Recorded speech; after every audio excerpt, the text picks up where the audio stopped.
Eric Sylvester. Rough aso tulpo. Putang ina, yung iniinom ng anak mo for 2 nights na 7 million sa Las Vegas. Tumulong kayo ngayon doon, mga jutang genimis mo. Yung pinangtitip nyo sa mga babae, sa mga bilat na gusto nyong dilapan every night. 250 kada bilat. Kada tip pa lang sa pagdilap ng bilat.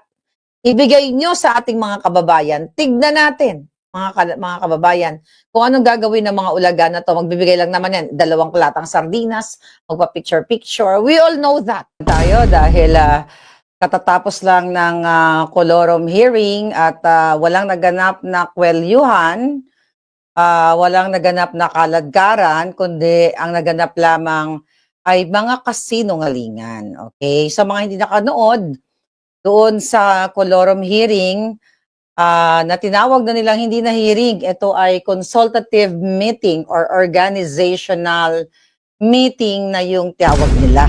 Hindi na Blue Ribbon hearing. So doon sa mga hindi nakanood, although hindi ko na umpisahan, yung binasa ko lang yung iba mga text no sa balitang kasinungalingan. Syempre itsura nila, halata namang kakaba-kaba sila kasi alam nila na hindi talaga legitimate yung kanilang ginagawa ng ulaga maletagang senators. Tapos, mga kababayan, kanina dumating yung brave 18 soldiers. Dapat i-post yan kasi galit na galit sila. Brave 18 soldiers kasi itong si rough aso na lumalapa ng bilat, ng pagkadami-daming nilalapa na bilat. 'Di ba? Ang tawag niya sa ating mga 18 Marines or soldiers ay mga kargador. Alright? So, alam mo yun, mga palangga, ito yung mga walang respeto at talagang cheap, unbecoming, Judas, Iscariote, lahat na itong maleta gang or bangag senators. Kasi wala talaga silang respeto sa mga lingkod bayan dahil tandaan ninyo, dati yang mga sundalo, 'di ba? Ngayon, dahil na-booking sila, dahil may pinangalanan ang mga Judas, gaya naman sila galit na galit. Pero balikan muna natin kung paano sila came up to that organizational meeting, okay? May pinost, okay, ito si ating magaling na abogado sa Attorney Torion sa kanyang page, tinignan natin na nagsimula yung kanilang invitation, alright? Noong, tignan nyo ha, June 3, nandyan yung notice of cancellation. Nakita nyo yan? Notice of cancellation. Noong June 3, kinancel ang supposedly na ika-9th o ika-9 na public hearing. Alright? So, tignan nyo, yan ang drama nila. O, ayan. Proposed Senate chuchu. Okay, next page tayo. Ano yung next page? Yan. So, ang ginawa nila sa nung June 3, the same day, mga kababayan, ayan, basahin nyo, ay in-amend nila yung notice na takda sila ng the same hearing, pero sa June 8 na. Ayan, basahin nyo. At the same agenda. Nakita nyo? Right? Legislation proposed. Okay, the same hearing. Now, nung narinig nila yung June 4 na tarantay, di ba? Ito yung June 4 na kung saan 100,000 live viewers ang nakatutok, maybe more than that, all across media, social media, sa pag-witness ng ating 18 soldiers na mga matatapang, nag-release, okay, ang peking opisina ni Eric Sylvester na kasing peke ng pagkatao niya, dahil ulitin natin, i-emphasize natin na siya ay magnanakaw ng identity sa Hawaii o sa Amerika. Noong ginamit niya, ninakaw niya ang pangalang Eric Sylvester. Isang malaking katanungan kung pinatay niya ba yung Eric Sylvester at ninakaw niya yung birth certificate and passport and everything. Okay? Kailangan may ganong hugot. Diba? So, nung June 4 nataranta sila, ay nag-imbita nga itong si fraudster. Okay, inibitahan niya yung 18 Marines para magdalo sa kanilang Senate, ano yan? Sasanlang kapiki-piki ang hearing. Alright?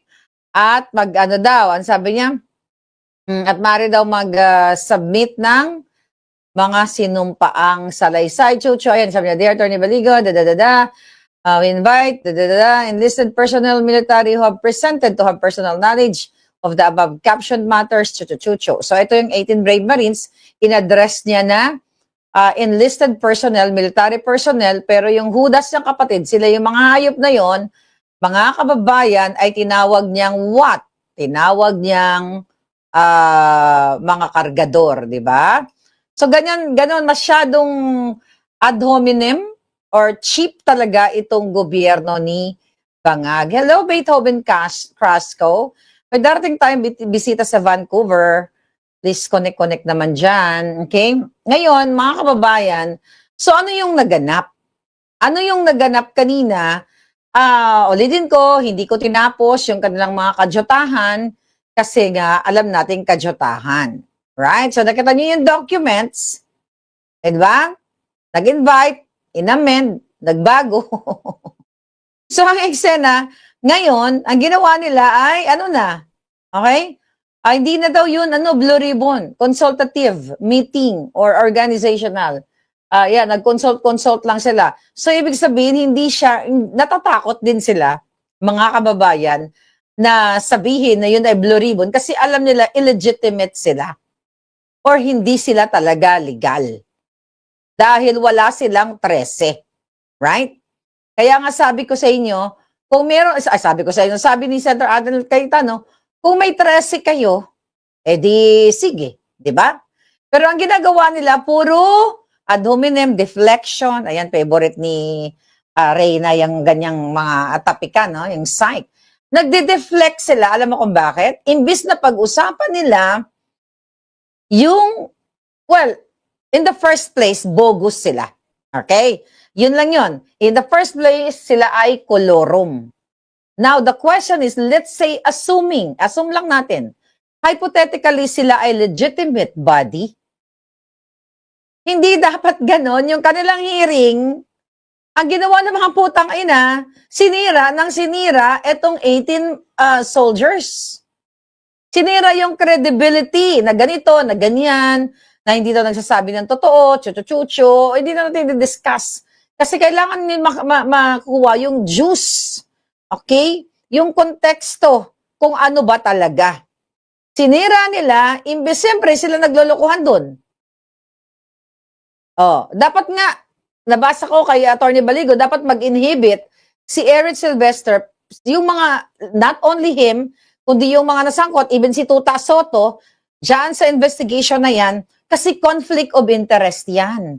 Meaning, kasabwat pinangalanan ka na ikaw ay tumanggap ng mali-maleta, tapos ikaw mag-iimbestiga? Natural, hindi ka aamin. Sabi nga ni Atty. Baligo dun sa kanyang interview, hindi po pwede yun. Ikaw yung inakusahan, ikaw mag-iimbestiga, ikaw pa maghahatol. Ano ka? Diba? All-in-one na scammer, fraudster. So yun mga kababayan, ang ginawa nila, sinira ng sinira yung credibility ng ating mga 18 Marines. So ano nangyari? 'Di ba? Hindi actually pumunta ang ating 18 Brave Marines sa Senado. Alright? Kasi nabasa ni magaling dito talaga si sila Torion at saka si Baligo. Nakita nila, okay, consultative meeting naman to, organizational chucho. You are not forced, it's up to you kung pupunta ka or what. Kasi hindi siya legitimate body na Blue Ribbon Committee na pwede kang i-contempt. Di ba yun yung unang naisip natin? Pero pwede kasi mag-change yun kung pumunta siguro sila Baligo doon, baka, pwede nilang baguhin lahat, pwede nilang kidnapin yung ating mga Marines. We don't know. But God is good pa rin. Pero bago pala ako magtuloy-tuloy sa ating po mga palangga sa Mindanao, sa Davao Oriental, may mga kamag-anak tayo dyan, mga kamag-anak ninyo sa Jensan. Oh my God. Kawawa yung ano, yung ating mga kababayan. Grabe, nakita ninyo yung pagguho ng Jollibee building. Alam niyo, napaisip ako mga kababayan. Napaisip ako na yung ibang building hindi na ano, hindi natumba, no. Yung Jollibee talagang, bagsak na bagsak. So napaisip ako, hindi kaya dahil ito ay substandard na mga infrastructure project. Although hindi natin masisisid ang dilubyo ng langit, 'di ba? Ang natural disaster ika nga, pero kung siguro maganda ang pundasyon ng building na yun, kasi yung karatig building niya hindi naman hindi naman natumba. Kaya napakahalaga na kapag yung ng mga kumukuha ka ng building permit diyan mga taong pinagkukuhaan ng building permit diyan sa mga city hall ay hindi nababayaran. Kasi marami talaga nagsasubstandard ng mga contractors. Sabi ko nga, yung mga steel bars, instead na matitibay, ilalagay lang yung mga papel o straw. I'm just giving an example. Pero I'm praying for you guys. I'm sorry na ganyan ang nararanasan sa kabila ng kahirapan. Ganyan pa rin ang hatol ng dilubyo. Sabi ko nga, bakit hindi nalang hinatulan yung mga putang ina kanila na nag-hearing at natapon na silang lahat, nilamon na sila ng lupa. Yung bogus hearing na yun. Di ba mga kababayan?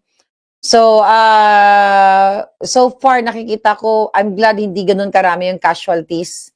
Nakita ko yung mga bata, kawawa. Kaya nga sabi ko, ikaw, Erich Sylvester, rough aso tulpo, putang ina, yung iniinom ng anak mo for 2 nights na 7 million sa Las Vegas.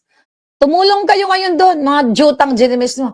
Yung pinangtitip nyo sa mga babae, sa mga bilat na gusto nyong dilapan every night. 250 kada bilat. Kada tip pa lang sa pagdilap ng bilat. Ibigay nyo sa ating mga kababayan. Tignan natin, mga kababayan, kung anong gagawin ng mga ulaga na to. Magbibigay lang naman yan, 2 latang sardinas, magpa-picture-picture. We all know that. Yeah, sino meron ba dito mga palangga na biktima ngayon? Mag-ingat po kayo, ha. Mag-ingat tayo at grabe nakikita ko yung mga bata nagdadasal, talagang very powerful din talaga yung prayer kasi nakikita ko kanina. Talagang matutulo ang iyong luha na maranasan ng mga batang estudyante. First day of school. Ayo nga, first day of school ngayon diyan, ano? Yeah. Ngayon, mga kababayan, balik na tayo sa topic. And I hope your local government will help you. Kita ninyo, sa ganitong sitwasyon, imbis na sana talaga naman dapat magkaisa, pero never po makikipagkaisa ang sindikatong gobyerno. Kunyari, mag-announce ang sibangag na, we will help you, chu-chu. Pero hanggang isang box lang na yan, na ayuda, na sardinas, ang iba ninakaw pa nila yung laman yan. Kawawa ang bayan ko, kawawa ang bayan nating minamahal. Then balik ako dito sa mga ulaga na to. You talk about bogus ang hearing nung June 4? Sino ngayon ang nagmukhang bogus? Inilangaw kayo, mga yawa kayo. Nakita niyo mga kababayan? Ibig sabihin, bakit nilalangaw ang kanilang vlog? Okay? Ang kanilang live. Alright. Pinakita ko dyan kanina sa Boljaka natin. I think nandito. Okay? Okay. Pinakita natin na yung kay Alan Cayetano, look at that. 100K live. More than pa nga yan eh. Yan ang nakuha ko. 100K live. Yung mga ulaga na pinagsama-sama, okay, to GMA Mainstream Media, 5.4. Okay? 5.4. Then, well, anyway, kumbaga nilamon sila. Nilamon, tinaob, nilapa, nilampaso. Ano po ang senyales niyan? Ibig sabihin, ang pangkalahatang Pilipino, walang ganang manood sa mga sinungaling, sa mga peke na chairman members, chairman dyan sa kanilang Black Ribbon Committee. It's not Blue Ribbon, it's black kasi ang mga puso nila ay itim. Alright? So yun mga kababayan, ang kadahilanan kung bakit walang nanonood sa kanila, sukang-suka na ang tao sa mga sinungaling. Alam nyo, ang social media, sa kabila ng may mga trolls pa sila, ha? May mga trolls pa, may firm sila. Hindi nila tayo kakayanin. You know what? Kasi organic tayo. Yung mga trolls sila, although ang dami niyang mga, nakabukas yan, ilan yung mga window na nakabukas para silang may call center. Iba, may mga telepono silang hawak, ganun-ganon. Ganyan-ganyan. O, Clark dito, ganyan-ganyan. Hindi nila tayo kakayanin. Kasi we are organic. Ibig sabihin, ang tao kusang loob, yun yung nararamdaman. Kahit ako, pinakinggan ko lang, pero nung nag-live na si Senator Robin Padilla, lumipat na ako kasi doon na yung 18 brave soldiers natin, na sinundo niya na yung una, ayaw pang papasukin. Ayaw pang papasukin, mga kababayan. I think, ini-record ko yung short. I think ito yan. Ito pa yung si Senator Robin Padilla. Ayan, no? Nasa baba. Taya mo. Teka, susunduin ko muna. Ayan. Kasi nasa opisina ko, wala pala rito. I-forward ko lang para hindi masayang yung oras natin. Kasi pagbaba ni Senator Robin Padilla dito, yung bruhang, eto kayo na humusga. Ayan, tignan nyo yung bruhang naka-green mamaya, tignan mo. Ayan na yung 18 Brave Marines kanina.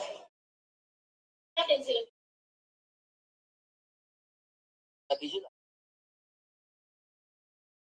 Kaya tayo magtatanong. Okay, makikiraan po. Ayan, kanina nangyari ha. Makikiraan po. Tol. Tol. Torni. Ano yan? Ano kayo papasukin? Ayan, no? Tignan yung babae naka-green. Ayan, yan. Problema daw. Ay, di yan. Ano ang problema Ayan. po? Eh, ba't ayaw paakit din sa opisina ko? Ano? Ito yung itsura niya. Okay. Ito yung itsura niya. Bisita ko sila eh. At yung bisita na sila doon, hindi hinaharang. Tignan nyo ha. Oo. Tanungin po natin sila. Oo.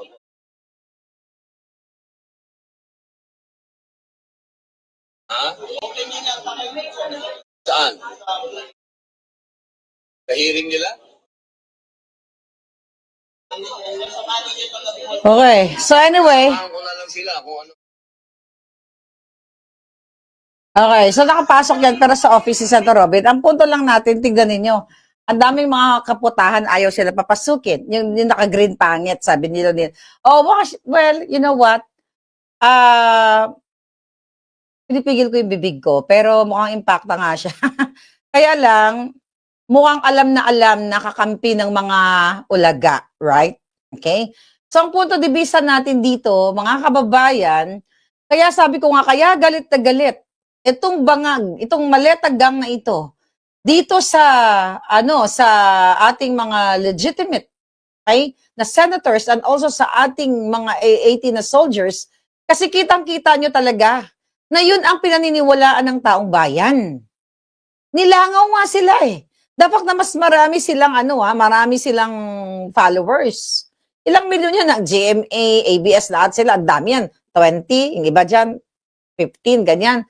Si Ulaga Tulfo. Pero si Senator Robin Padilla, mga kababayan, talagang 63 point something yata yun, yung kanilang ang nanonood sa kanila. So, ganun pa man, anong senyales? Ibig sabihin, yung mga tao ay mas naniniwala sa majority. Dahil hindi na po tanga ang Pilipino because of you and me. Nakaka-create tayo ng awareness, nakakapagpakalat tayo ng awareness dito sa mga kapike-pike ang mga jutang ginimis na maletagang senators na nagtatarantado sa inyo. Alam niyo kung bakit kayo tinatarantado? Kasi nga, sangkot ang mga yan karamihan sa kanila. Diba? Akala ko ba ang tapang-tapang ni Eric Sylvester? Mangkwelyo siya, try me, ganyan. Tapos kunyari nag-sorry-sorry, di naman siya nag-sorry.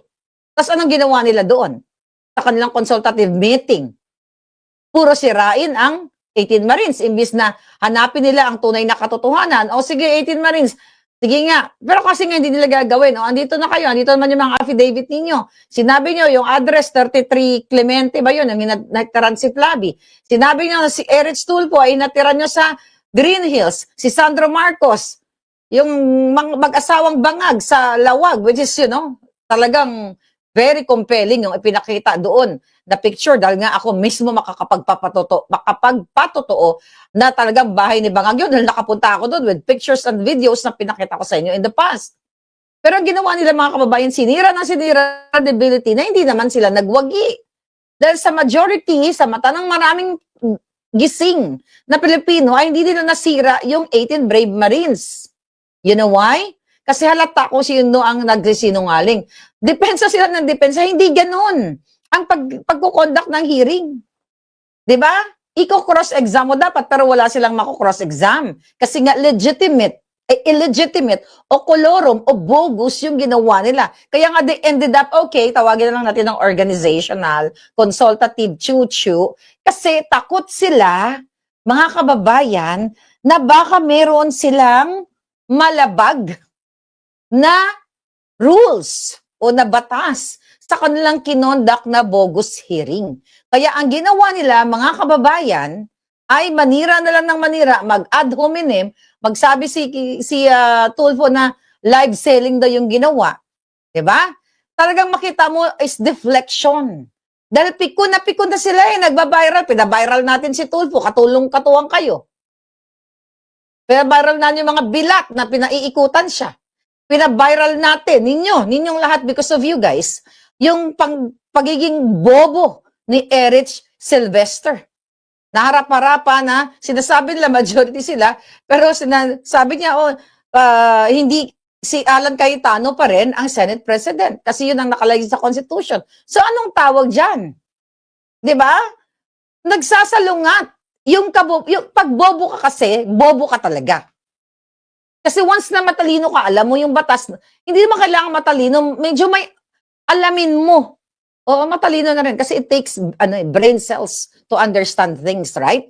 So, dahil bobo siya, nagsasalong ka na, hindi, kami yung acting, si loser Gatchalian talaga, yung aming acting president. Pero hindi namin matatanggal si Alan Cayetano. Kasi sa Constitution, 13 lang, 13 kasi wala pa kaming 13. What the fuck, Nilofac?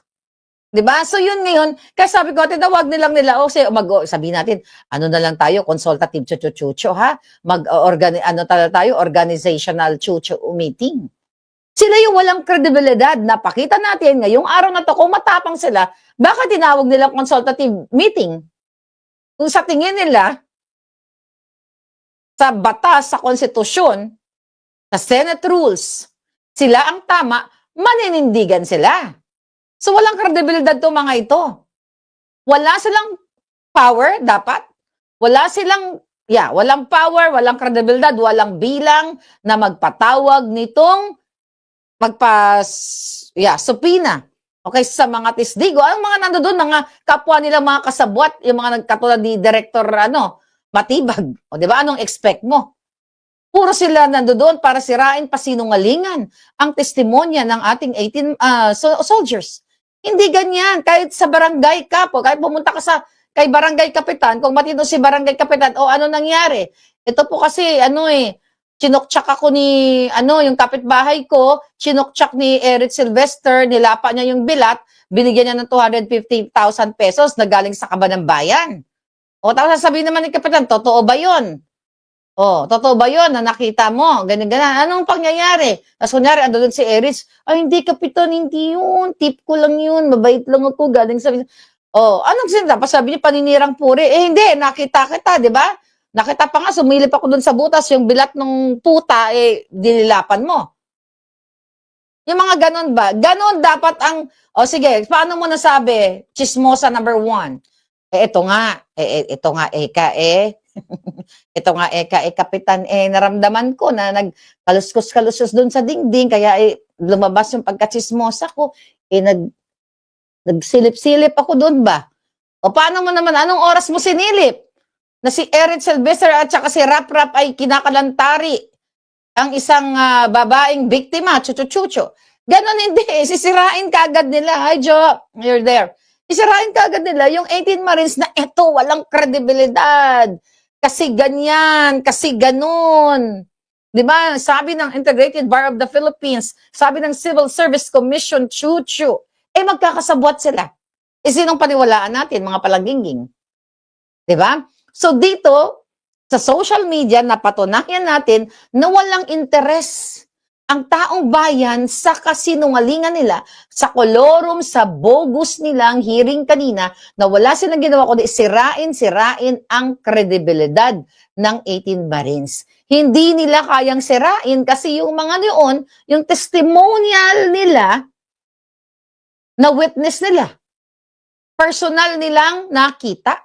Ngayon para sabi din ni Matibag, hindi daw pwedeng magamit na ebidensya yan kasi ang sabi daw nung isa sa mga soldier, nakita ko si Tiksay na pumasok sa bahay, okay, o naghatid sa bahay ni Eric Sylvester ng ganitong maleta, nakita ko ganyan-ganyan. At na sinabi ni Tiksay sa akin, ganyan-ganyan. Gusto nilang pasinungalingan. Dapat daw nakita mo, dapat ba daw ganyan mo. Hindi lahat ng ebidensya ay kailangan makita mo. Diba? May nagpaliwanag dyan, circumstantial evidence.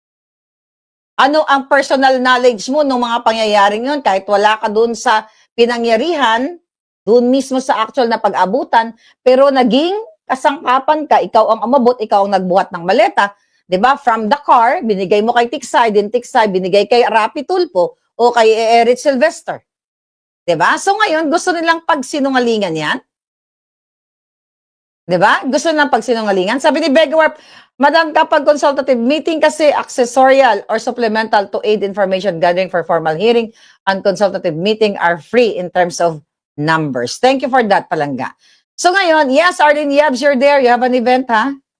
June 21, meron kayong bisitang darating dyan sa Vancouver. So ngayon, mga kababayan, so yun ang walang kamatayan na ginawa nila, nagsayang sila ng panahon doon, imbis na tumulong sila sa mga nasalanta ng lindol ngayon, dahil ang dami nilang maleta, ang dami nilang ninakaw. Puro paninira. Di ba? Puro character assassination. Sabi ko nga kung talagang matino sila, dapat, sige, kailangan na panagot natin itong mga talagang sindikato. Patawag natin kasi, yung mga Marines, malaking maitutulong. Anong ginawa ng mga butangina? Sa media. Di ba dapat ang senator in aid of fucking legislation, you have to be what? Impartial. Meaning, nasa gitna ka, patas ka, pakinggan mo both parties. Ay, nakita niyo naman mga putangina, paano mo paniniwalaan yun?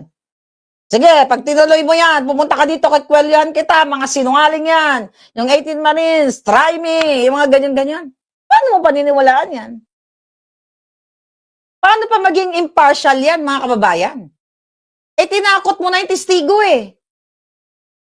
Paano? Bias ka na in the first, hindi pa man lang pumapasok. Ang 18 na sundalo, sinabi mo na ito sinungaling. Bakit? Kasi what?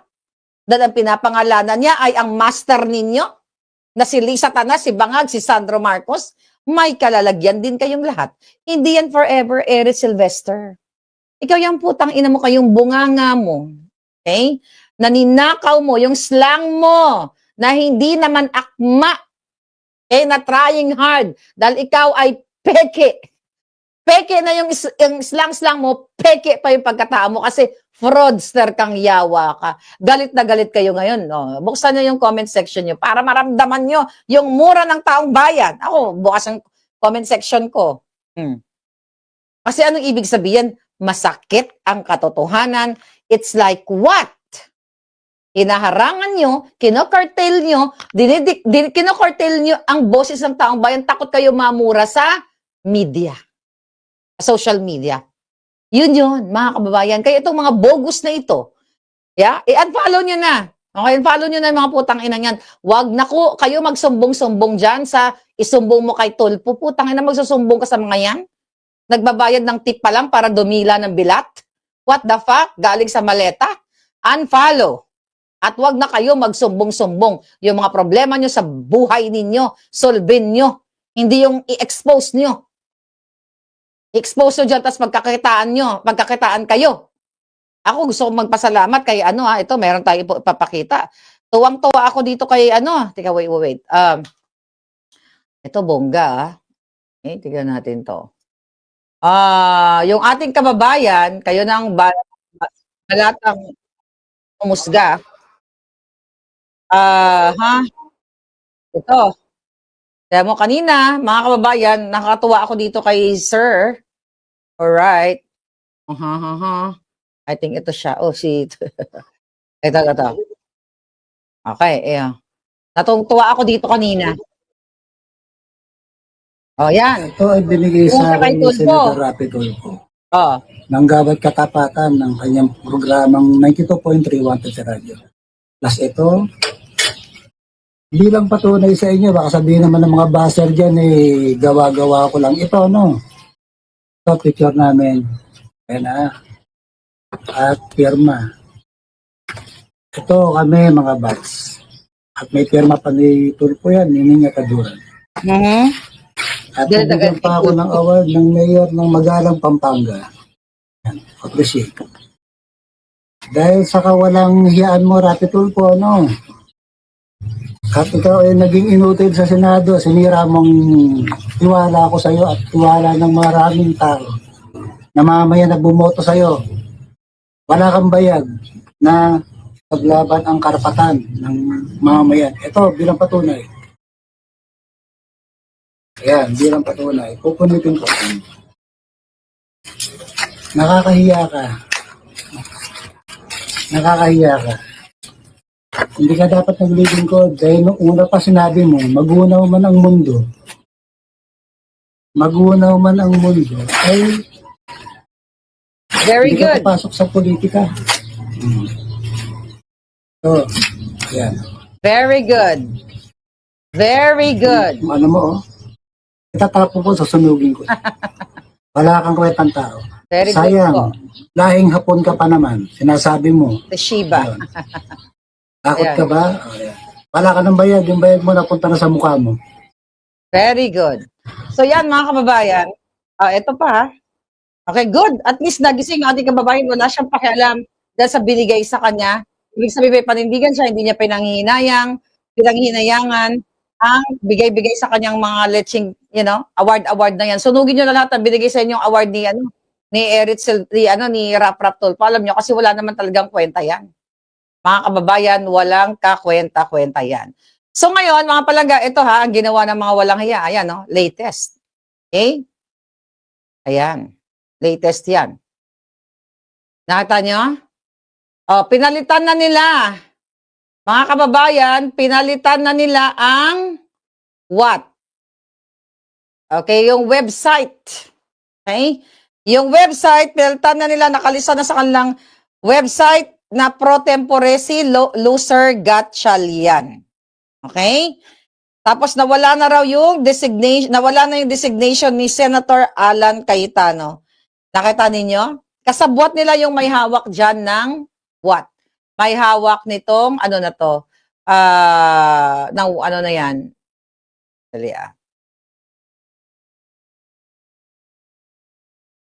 Ayan. Kasabwat nila yung may hawak. Wait, ba't nawala? Andiyan pa ba tayo? Yeah. Kasabwat nila mga kababayan yung may hawak ng website na yan. Talagang lahat ng kababuyan nila ay gagawin nila. Imagine nyo, lahat ng mga kailigalan, dalawa lang naman ang pinalitan nila. Yan, dalawa lang yung pinakita natin kanina. Right? Baka Chinese, sabi nga, fake Filipino din siguro si Gatchalian. So yan, power grab talaga. Tignan natin kung ano yung mga susunod na kabanata. Pero ngayong araw na ito, mga kababayan, yan, di ba, dinampot nila si Curly Discaya, okay, na nag-expose ng mga pangalan ng maleta kongresistas. Na sinasabi nila si Curly Discaya at si Sara Discaya ay ang mga mastermind. Paano naman makakagawa yun? Diba? Sabi nga ni Curly Discaya, mga kababayan, sa kanyang statement, ngayong araw na ito, nung dinampot siya at ikinulong na siya from pagkakontem sa kanya dyan sa Senado, sabi niya sa mga politikong manggagamit, ginamit at pinabayaan nila ako, ipinakulong ako sa Senado para mabusalan ang bibig ko. Ngayon, wala na ako sa Senado, marami pa akong pangangalanang politiko, damay-damay na lahat. Natatakot ako sa kanya, baka patayin siya. Alam nyo na pag pinatay si Discaya. Pero for sure, matalino naman to. meron na yung pinagbilinan. Right? Yan ang nakakatakot. Baka patayin nila si Curly Discaya dahil tignan mo, talagang sinabi niya, damay-damay na lahat. Humingi ako ng tawad sa mga tao na humingi ng tawad sa tao na nagpaggamit sa mga may Right? Wala tayo Sabi niya sa kapangyarihan, yes, big fish siguro kami pero hindi kami buwaya or big crocodile. Magkaibang anyo ng hayop yun. Dahil wala kaming ghost project at substandard project. Tinupad namin ng maayos kung ano ang nakasaad sa kontrata ng 100% at may insurance warranty bond na pwedeng habulin upang hindi malugi ang gobyerno. Sa 17 na nasa kapangyarihan pa lang, 17 pa lang ang pangalan nila, na nabanggit namin, binusalan at ikinulong nyo ako for 9 months. Bakit ko pa babanggitin ang mga pangalan na 150 plus na nasa kapangyarihan dahil binusalan nyo na ako? Akala ko nais nyo nga ng katotohanan kaya nagbigay na lang muna ako ng kaunting pangalan. Pero sa maliit na mga binanggit ko na bilang, hindi na kayo mapagkakatiwalaan. Paano ko babanggitin ang 150 plus na may hawak ng kapangyarihan? Ito yung mga maleta kongresista, sabi ko sa inyo. Sana sa umpisa pa lang, sinabi nyo na ayaw nyo ng katotohanan. Kung alam ko lang na ganito ang aming sasapitin, hindi na sana ako nagpangalan, pero mas pinili namin na tumindig sa katotohanan at wakasan na ang paggagamit nyo sa amin. Ng mga paggagamit sa amin ng mga nasa kapangyarihan ng mga malaking buwaya at walang kabusugan. Kung ito na ang kapalit ng pagsabi ng katotohanan sa marami mong nalalaman, ang gawan ka ng kaso, alisin ka ng kalayaan upang tuluyang mabusalan ang katotohanan dahil natatakot na lahat ng 150 plus na mga nasa kapangyarihan. Baka ang bibig ko ay patuloy na madulas sa pagsasalita ng walang humpay na katotohanan. Scary. Why? This is scary. Binanggit niya na Okay? Pwede siyang patayin, 'di ba? Si Lisa Tanas magaling pumatay ng ng mag-utos ng gumorgor ng tao. Inutusan si Kumar. Remember that? Kumar issue? According to CCTV ni Agent Morales, kausapin mo, pag hindi pumayag, okay, kausapin mo kung anong gusto niya. Pag hindi pumayag, pwede namang sagasaan or pwede namang ikulong tapos palabasin na namatay. So itong 150 na ito, sigurado tayo ako, 99.9%. Ito sinasabi ni Curly Discaya na 150, ito ay nasa maleta kongresistas lahat kasabwat. So I don't know kung anong mangyayari, mga kababayan. Okay? Kasi nung nagpangalan, di ba, napangalan yung Vico, lahat, si Vico ba? Kung sino pa mga napangalanan din nila ng mga Discaya. Mga kababayan, natatakot ako para sa buhay niya. Okay? Natatakot ako na baka gurgurun siya. At syempre, itong 150 na sinasabi niya, walang duda yan, kundi yung mga maleta kongresistas. Ganito katalamak ang bayan ninyo. The reason why, ang power grabbing nila, ang pinakita natin kanina, pagpalit pa lang, mga kababayan, pagpalit pa lang ng ng designation sa website ng Senate. Pinilit nila. Mga kababayan, pinipilit nila yung kanilang mga kasinungalingan. 'Di ba? Para tarantaduhin ang bayan. Imagine mo 'yan. Oh. 'Di ba? Oh. Elected ba siya? Win Gatchalian, loser Gatchalian, Senate President Tempore, Alan S. Peter Cayetano, Senator. Ganon din nila babuyin ang konstitusyon. Kaya nga sabi ko, sana manindigan na ang taong bayan. Manindigan na kayong lahat. Kasi ito'y malaking, yes, Donkey Kwan. Ito ay isang malaking sindikato ang inyong ginagalawan. Diba? Oh, ang kapal ng mukha nito na baka Chinese citizen pa ngayon, hanapin nyo nga, sabi ko sa inyo, may homework kayo. Okay? So ganito sila, pipilitin nila, sabi ko para silang magnanakaw, hold-upper, snatcher, kidnapper. Na pag may gusto silang babaeng didilaan nila, kaknanakawin nila para makuha nila, ma-overpower nila. It's the same thing, pag nakaw ng kabanang bayan, lahat na ganito. Kaya sabi ko, hanggang kailan kayo magtitiis? Ito na, ulitin ko ha, ito na ang martial law 2.0 na hindi nyo nakita noong tayo ay mga kabataan pa. Ito na lahat, sabi ka, sa panahon ng digital age, digital media, naloloko pa kayo? Nabababoy pa kayo? Diba? Pinagnanakawan na kayo. Hi Marie from Germany. Talagang lahat, grabe. Tignan nyo ang mga media kasabwat, supposedly fourth estate, na dapat katuwang yan. Katuwang sa pagbibigay ng tamang impormasyon. Pero yung ad hominem, yung kaputahan ni Raf Aso na pinapaligiran ng bilat doon sa video na 5 million viewers na, more than that, di ba? Nandoon mang balahura ng kapwa niya senator para silang nasa kanto. Alam niyo kung nasa kanto lang kami, kunya iyan, kahit lalaki yan, kaya kong, kaya kong itumbahin yung mga, pag yun, alam niyo, ako, nung bata ako, ito, totoo ito ha, sa buong buhay ko, hindi ako sa nagyayabang. Dahil Bisaya ako eh. Nung pumunta ako ng Maynila, tigas ng dila ni Inday. Binubuli ako, Bisaya, ang mga alpot, di ba? Yung mga classmate ko, mga bobo. Di ba? Bisaya. Sinasapak ko. Tinutumba ko silang lahat. Mapalalaki, mapababae. Yung binubuli ako. Di ba? Tapos yung mga kapitbahay, Bisaya. Ganito ko nung pinagsasabi. Ginaganon ko lahat. Walang nakaapi sa akin sa pambubuli dahil Bisaya ako o whatever, mukha akong lalaki ng bata kasi tomboy ako, iksi ng buhok ko. Diba? Ang ibig ko sabihin, yung katapang, ang kayabangan mo, tulpo, wala pa kami nakitang sinapak ninyo eh. May nakita ba kayong sinapak na mga tulpo? Meron ba sila physically na nanapak sila?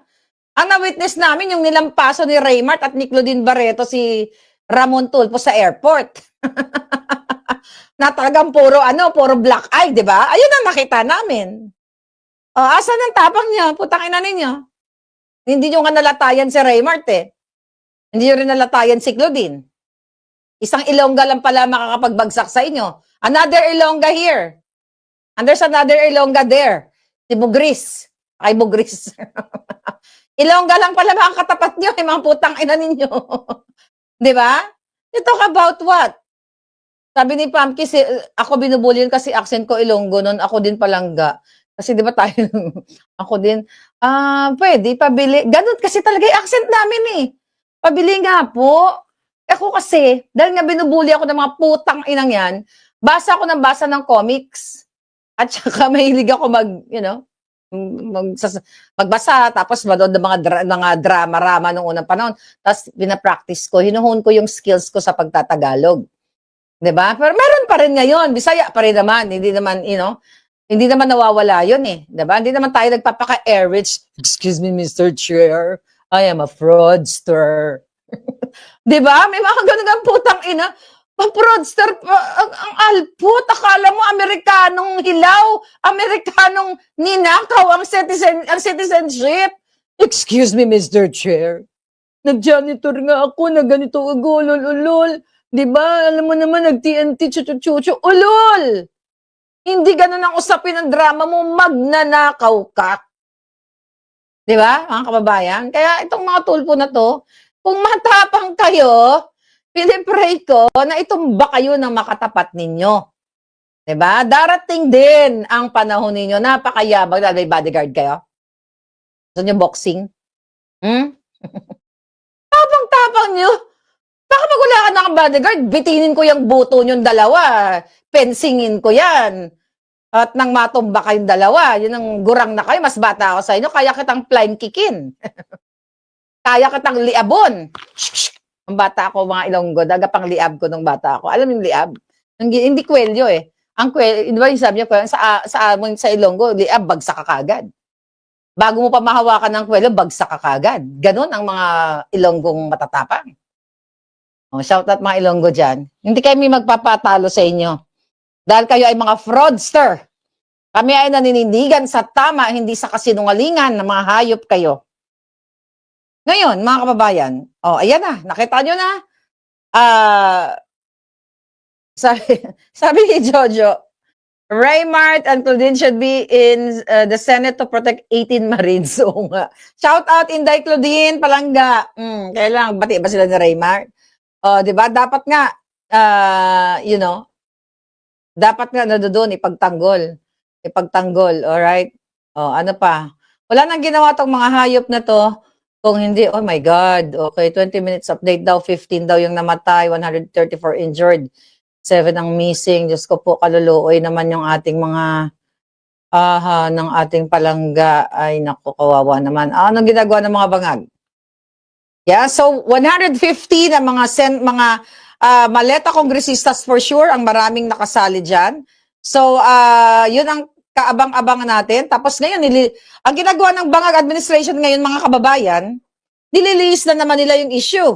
Ang sabi dito, ito ano lang nila, inaprobahan daw, pinagbibintangan ng Malacanang na bangag, pinagbibintangan na inaprobahan daw ni Senator Cayetano yung pagpapaputok ni Sergeant at Arms o sa Sergeant at Arms Aplaska nung nagkaputukan nung May 13. Alam nyo na kung bakit ito pinagbibintangan na naman. Kasi gusto nilang kidnapin o dukutin si Senator Alan Cayetano hanggat hindi siya nakakuha ng 13 na 50-50 delikado ang sitwasyon ng ating majority senators. Yan ang katotohanan.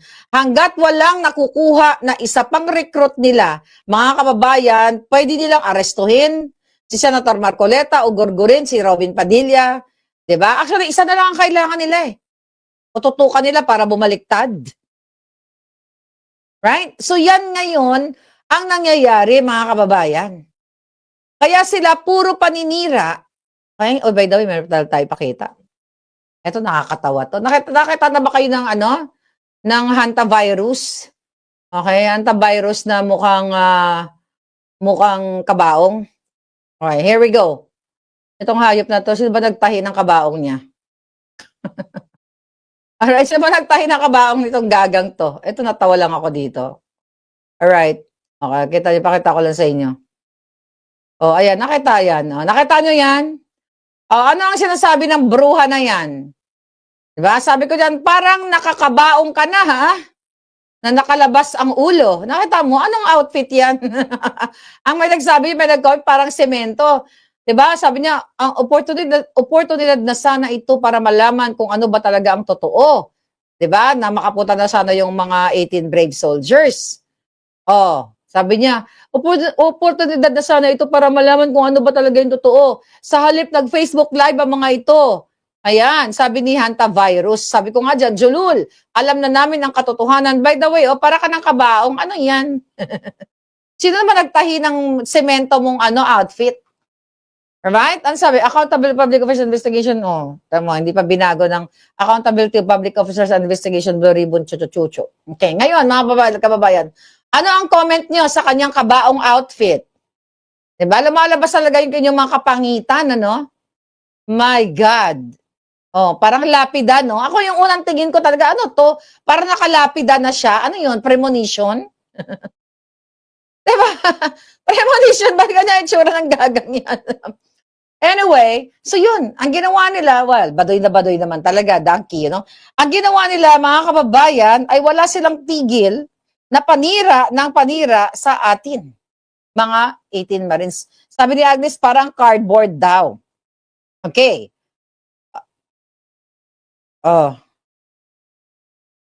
Ayan.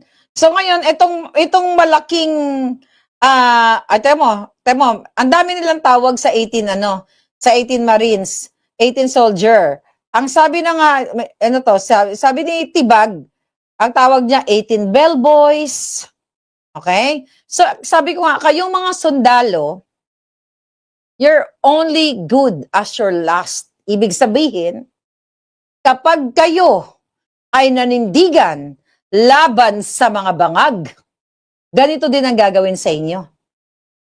Okay? Pag nanindigan na kayo, sasabihin kayo, basorero, bellboy, kargador, di ba? Ang liit ng tingin sa inyo. So, shout out sa mga kargador, sa mga basorero, sa mga bellboys na marangal ang trabaho. Na hindi nagnanakaw ng mga maleta. Ganito po kayo tratuhin ng mga namumuno na mga addictus benedictus sa inyong bayan. Pinangalanan nilang kargador. Shout out, sana ang mga kargador ay maglumabas ang inyong mga makikisig na katawan na may mga pandesal at kayo ay manindigan. Yun ang mga malapandesal. Diba? Manindigan kayo, ganito kayo babuyin ng mga hayop na yan. Kasi nanindigan yung 18 Marines at not only that, sinabi ni Attorney Baligod na meron pang 14 additional. Feeling ko ang bit-bit ng 14, bomba na. Baka nuk-nuk na ang dala nila na pasabog. Katulad ng pasabog ni Diskaya. Paano nga naman si Diskaya makapag-witness, kinulong nila ng 9 months sa pamumuno ni Lacson at ni Tuta Sen. Hindi nila pinagsalita, di ba? Kinontempt nila. Kasi yun pala, 150 pa na mga possibly maleta kongresistas. Ganito mga kababayan. Okay? Ganito yung sitwasyon ninyo. Kaya sana talaga dumating. Sabi ko nga, I think yung mga nangyayari may reason. Araw-araw nakikita ninyo yung pagiging tarantado nila, pagiging baboy nila, pag-grab ng power diyan sa Senado, paglalapastangan nila sa batas. Ano pa kailangan nating gawin sa mga to? Dapat sila ay mawala na sa pwesto. Lahat, pwede silang gumurgor talaga ng tao, mga kababayan. Di na sabi ni Bangag, we will not leave Mindanao behind. Julul, ano ibibigay niya? Kayo mga taga Mindanao, sardinas? Isang tasang bigas? Ang kailangan nyo ay trabaho at rehabilitation. Now, na natumba na ang inyong mga bahay dyan, ang mga pamilya ninyo na mga nasaktan, namatay, diba? Mabilis dapat sa alas 4 ang gobyerno tutulungan kayo. Pero ito, sigurado ako, hanggang salita-salita lang ito si Bangag, na kunyari tutulungan kayo. Nasaan na yung sinasabi niya na binaha kayo dyan sa Cebu or anywhere in part of the Philippines? Na, bibigyan kayo ng 5,000 sa mga partially damaged na bahay, then 10,000 sa mga completely damaged na bahay. By the way, nabigyan na ba kayo? Nabigyan na ba kayo? Yes, guys. Okay?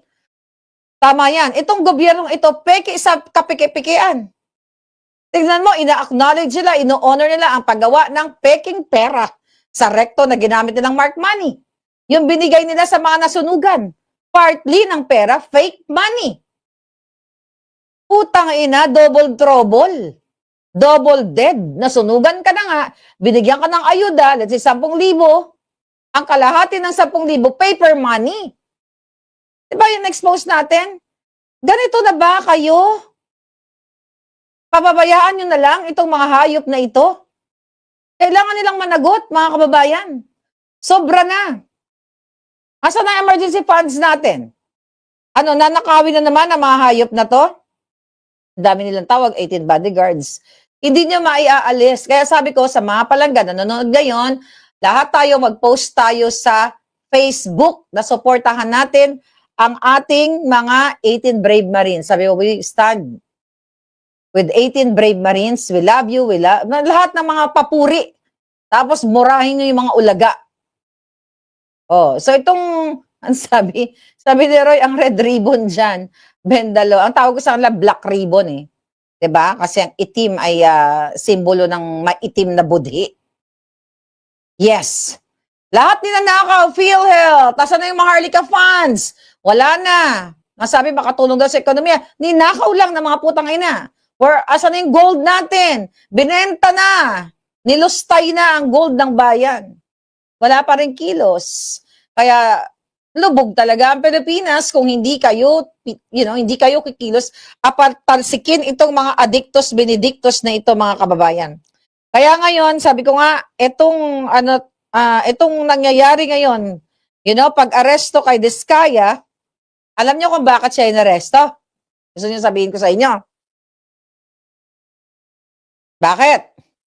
Natatakot sila na baka sa susunod na hearing ng legitimate Blue Ribbon Committee sa pamumuno ni Pia Cayetano ay ipatawag si Diskaya kasi nandoon lang siya sa basement ba dyan sa Senado kasi kinontem siya, di ba?